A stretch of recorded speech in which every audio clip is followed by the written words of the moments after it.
तो ये ऑब्जेक्ट जो है दिया हुआ है एग्जाम में, इसी प्रकार से कोई ऑब्जेक्ट दिया हुआ होगा। क्वेश्चन में दिया है draw the following views using third angle projection, यानी तृतीय कोणीय प्रक्षेप का प्रयोग करते हुए तीनों व्यू बनाने हैं, फ्रंट, टॉप और साइड में। तुम्हें करना क्या है, एग्जाम में तो दिया होगा, इसको देख के थर्ड एंगल प्रोजेक्शन में व्यू बनाने होंगे। तो सबसे पहले क्या करना है, तुमको एक्स वाई रेखा खींचनी है, एक्स और वाई रेखा। इस प्रकार से एक्स और वाई रेखा खींच दो। अब इस एक्स वाई रेखा के दो पार्ट, ठीक है, एफ की दिशा से फ्रंट मानते हुए इस व्यू को, जो आइसोमेट्रिक व्यू दिया है, अपने दाहिने हाथ की तरफ से देखोगे, ठीक है। तो थर्ड एंगल का नियम होता है वस्तु को जिधर से देखते हैं उसका व्यू उधर ही बनता है। अपने हाथ की ये व्यू हमारे फ्रंट व्यू हमारे हाथ के बाएं हाथ की तरफ है एफ, दाहिने हाथ की तरफ एस साइड व्यू होगा। तो फ्रंट व्यू कहां बनेगा, हमारे हाथ के बाएं हाथ की तरफ, क्योंकि फ्रंट बाईं तरफ दिया हुआ है। और दूसरा नियम होता है थर्ड एंगल प्रोजेक्शन में फ्रंट व्यू और साइड व्यू दोनों एक्स रेखा के नीचे बनते हैं। आगे हम ये देखते हैं कि फ्रंट व्यू में किसी वस्तु की लंबाई और ऊंचाई दिखती है। जैसे दीवार है ये, इस दीवार में सामने देखो तो क्या दिखेगा, दीवार की लंबाई दिखेगी और ऊंचाई दिखेगी। ऐसे इस ऑब्जेक्ट की भी लंबाई और ऊंचाई फ्रंट व्यू में दिखेगी। फ्रंट व्यू की लंबाई कितनी है, 50, 30, 80 और 20, 100। तो यहां ध्यान देना है, लंबाई तो 100 हो गई, ऊंचाई कितनी है 15, 60 और 15 यानी 75। तो इस एक्स वाई रेखा से 75 और कम से कम 2-3 सेंटीमीटर, 4 सेंटीमीटर दूरी छोड़ देते हैं दोनों तरफ से। इधर से भी 4 सेंटीमीटर छोड़ दिया, इधर से भी 4 सेंटीमीटर छोड़ देते हैं, है ना। ये पॉइंट हमको मिल गया। यहां से हम 75 मिलीमीटर नीचे, 75 मिलीमीटर नीचे यहां से स्टार्ट करेंगे एक रेखा खींचना। कितनी रेखा लंबाई होगी, 100 mm। ऐसे एक्स वाई रेखा की कोई लंबाई फिक्स नहीं होती, इसको हम आवश्यकता अनुसार बढ़ा लेते हैं, ठीक है। ये हमने देखो 100 mm लाइन ले ली। अब सामने से देख रहे हैं बाईं तरफ से, तो क्या दिखेगा हमको, यहाँ देखो जो हम पोर्शन कलर करे थे ना, इतना ही पोर्शन हमको दिखाई देगा। ये हिस्सा हमको दिखाई देगा। तो 100 और ये ऊंचाई कितनी है 15। ध्यान दो, इस कॉर्नर से 15 उठाएंगे ऊपर, ठीक है। ऐसे इस कॉर्नर से भी 15, देखो 15 उठाएंगे, ऐसे व्यू बनता है फ्रंट व्यू। इसके बाद हम ये आएंगे, आप देखते जाओ, माप देखते जाओ, ये कितना है 20 है, 20 है, यहाँ से हम ऐसे 20 जाएंगे, ऐसे 20, ठीक है।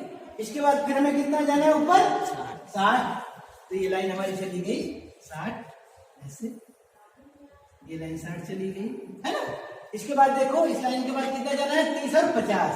ये लाइन हमारी रहेगी 80 रहेगी, और ये टोटल लाइन ऐसे 30 और 60, 80 जो आएगी, ये लास्ट तक सीधी हमारी लाइन ये चली आएगी ऐसे, ठीक है। ये 30, तो यहां से ये कितनी दूरी है देखो बेटा 50 है, तो यहां से दूरी भी होगी 50। अब ये 15 मिलीमीटर ऊपर से 50 तक की दूरी यहां ले जाएंगे, कितना 50 तक की दूरी ले जाएंगे और सीधी लाइन ऐसे डाल देंगे, ठीक है। अब इसका विभाजन भी होना चाहिए रेशियो से, 50-30 का अगर आना, देखो 50-30 यहाँ आएगा, मान ऐसे आएगा, ये लाइन आएगी, ये 50 और बचा 30। अब जो 30 माप ये बचे 30, इसमें 15 का रेडियस गया हुआ है, वो यहां पर, हाँ 30 और यहां बेटा, ठीक है 30 है टोटल, ठीक है, इसमें रेडियस 15 है। अभी जो हमें सामने से जो दिख रहा है, जो हमने बना दिया ऐसे भी उतना ही दिखेगा फ्रंट व्यू में।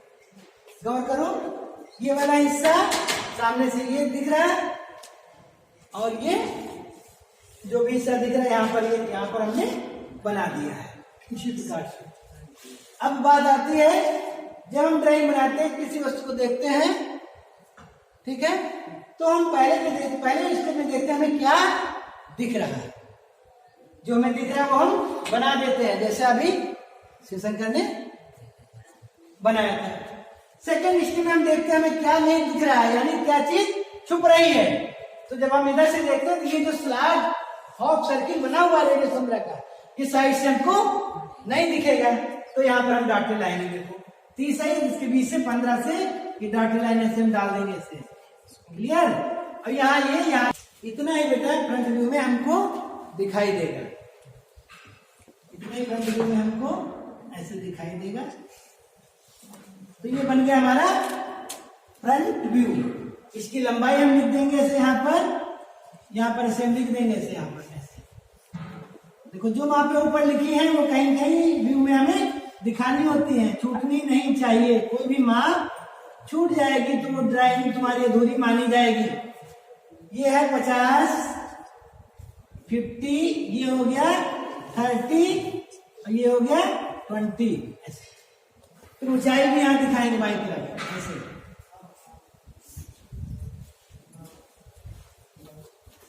ये इधर से लिखेंगे, ऊंचाई है यहाँ से 15 और ये 60।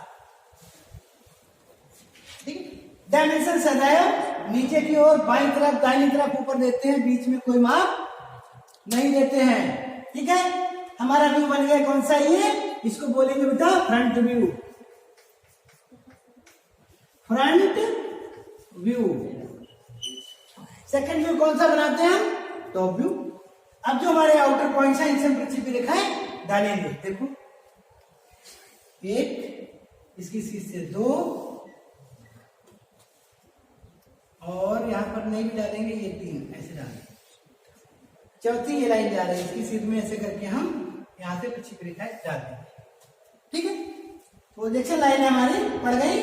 ये फ्रंट व्यू से टॉप व्यू में ऑब्जेक्ट की लंबाई को रिप्रेजेंट कर रहे हैं, यानी लंबाई को पहुंचा रहे हैं। ये लंबाई हमको मिल रही है। टॉप व्यू में किसी वस्तु की कौन सी बीमारी दिखती है, लंबाई और चौड़ाई।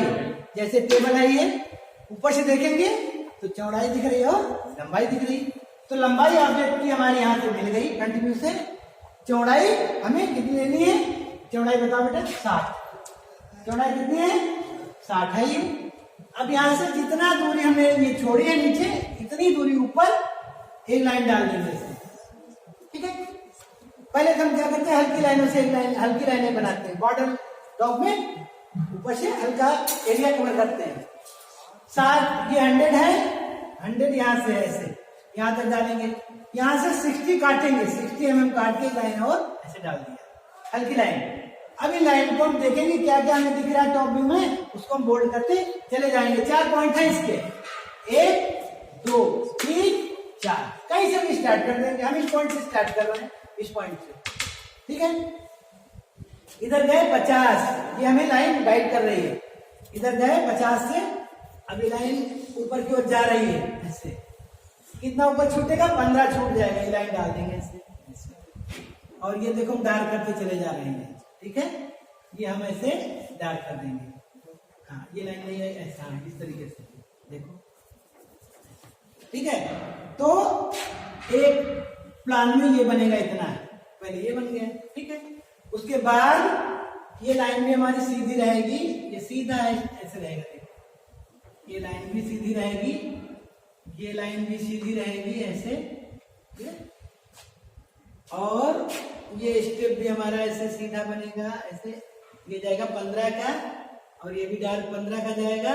इसके मिड में एक सेंटर लाइन हमारी बनेगी, इससे एक सेंटर लाइन बनाएंगे, बड़ा डैश छोटा डैश करके, और यहाँ रेडियस 15 लेके ऐसे अर्धवृत्त बना देंगे। ये अर्धवृत्त जो आएगा इसकी सीध में आएगा, देखा जाए ऐसे।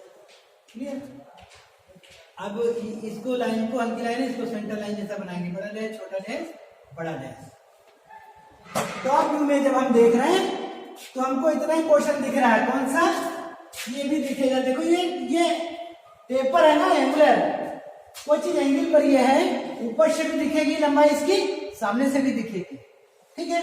तो ये पोर्शन दिखेगा टॉप व्यू में हमको, ये वाला हिस्सा ये भी दिखेगा, और ये जितना हैचिंग करे दे रहे हैं ये हिस्सा हमको टॉप व्यू में ऐसे ये और ये यहाँ से 45 डिग्री पर ये हम हैचिंग कर दे रहे हैं ऐसे, इतना हिस्सा हमको दिखाई देगा। हम मिलान कर लेंगे, 1 2 3, पूरा 3 की लाइन नहीं रहेगी क्योंकि ये लाइन यहाँ पर नहीं रहेगी, क्लियर।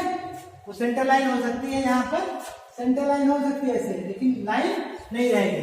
तो देखो ये सेंटर लाइन हमने खींची, ये हिस्सा दिख रहा है, 1 2 और 3, पहला दूसरा ये और तीसरा मिला के पूरा हिस्सा दिख रहा है। हमारा टॉप व्यू बन गया। अब डायमेंशनिंग इसकी कर देंगे, देखो ऐसे, सबको पता है डायमेंशन लाइन ऑब्जेक्ट लाइन से 9 mm की दूरी पर खींची जाती है। ये है कितना है, 15 है, बचा कितना 15, 60 से 15 हटाएंगे तो 45 बच जाएगा, ये 45 बच जाएगा, ठीक है। यहाँ पर ऐसे करके ऐसे डालेंगे। एक लाइन कौन सी है ये बताओ कोई बच्चे, तुम लोग बताओ कौन सी लाइन है ये लीडर लाइन भी बोल सकते हैं, इसको लिखेंगे R15, यहाँ लिख दिया, ठीक है। इसके बाद ये सारी मापें हमने ऑलरेडी पहले वीडियो में दे दी, तो यहाँ ऊपर देने की आवश्यकता नहीं, बस इतना हो गया हमारा, ठीक है। अब हमारा दूसरा व्यू बनेगा साइड व्यू। अच्छी सी रेखा आगे बढ़ाएंगे, 1 2 और एक सेंटर लाइन भी बढ़ा देंगे सेंटर लाइन की तरह। यहाँ 45 डिग्री पर रेखा खींचेंगे, कितना एंगल पर 45 डिग्री, कम और ज्यादा नहीं होना चाहिए। अगर कम ज्यादा हो गई तो हमारा व्यू सही नहीं बनेगा, साइड व्यू जो हम दूरी लेना चाह रहे हैं वर्चुअल नहीं पहुंचेगी, ठीक है। एग्जैक्ट 45 डिग्री होना चाहिए, 45 डिग्री। अब इनको नीचे ले आएंगे, 1 हल्की लाइनों के द्वारा 2 और 3, इधर से भी लाइन ले जाएंगे, रेखा छिपी रेखा 1 2 और 3, ठीक है। अब टॉप व्यू से आने वाली छिपी रेखाएं और फ्रंट व्यू से जाने वाली छिपी रेखाएं जहां एक दूसरे को इंटरसेक्ट कर रही हैं, उन्हीं बिंदुओं को मिलाने से हमारा साइड व्यू बनेगा। देखो ये पॉइंट जो आ रहे हैं जो हम रख रहे हैं, इन्हीं बिंदुओं को जब हम मिलाएंगे तो हमारा ये अपने आप साइड व्यू बन जाएगा। साइड व्यू में क्या है, लंबाई 60 है, देखो इसको हम सीधी लाइन डालेंगे यहाँ, देखो ऐसे साइड व्यू के लिए एक सीधी लाइन। अब साइड व्यू में हमें जितना हमने कलर नहीं किया है, प्लेन है, उतना ही साइड व्यू में दिखाई देगा। 1 2 3 4 ये तल हमें दिखाई देंगे, देखो। अब इसकी भी पीछे की रेखाएं आएंगी, देखो बेटा, ये एक इसका आएगा 1 और इसकी रेखाएं आएगी 2, है ना। ये रेखाएं आएंगी, पीछे की रेखाएं हल्की आती है ऐसे, और ये ऐसे यहाँ पर भी आ जाएंगे, हल्की लाइनें ले आएंगे, ठीक है। अब अच्छा, इनके यहाँ से ये रेखा यहीं तक रहेगी, ये रेखा यहीं तक रहेगी, ये जो है रेखा यहीं तक रहेगी, ये रेखा यहीं तक रहेगी। इसको क्या करेंगे, अब देखो साइड में एक तल हमारा बन गया ना नीचे का, इतना हिस्सा देखो दिया हुआ है, ये हिस्सा हमको पहले दिखेगा ये साइड में। इसके बाद इसका सीधे जाएंगे सीधी लाइन, ये भी सीधी लाइन रहेगी, बिल्कुल ऐसे रहेगी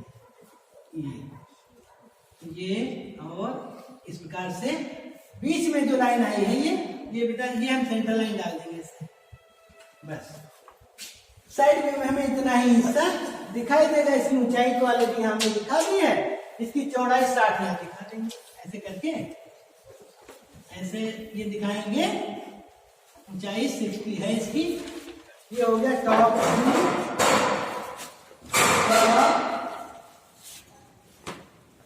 व्यू, और ये हो गया साइड व्यू। तो ये समझ में आया बच्चों। अब इसी प्रकार से तुम लोग अपनी ड्राइंग शीट पर बनाओगे, ठीक है।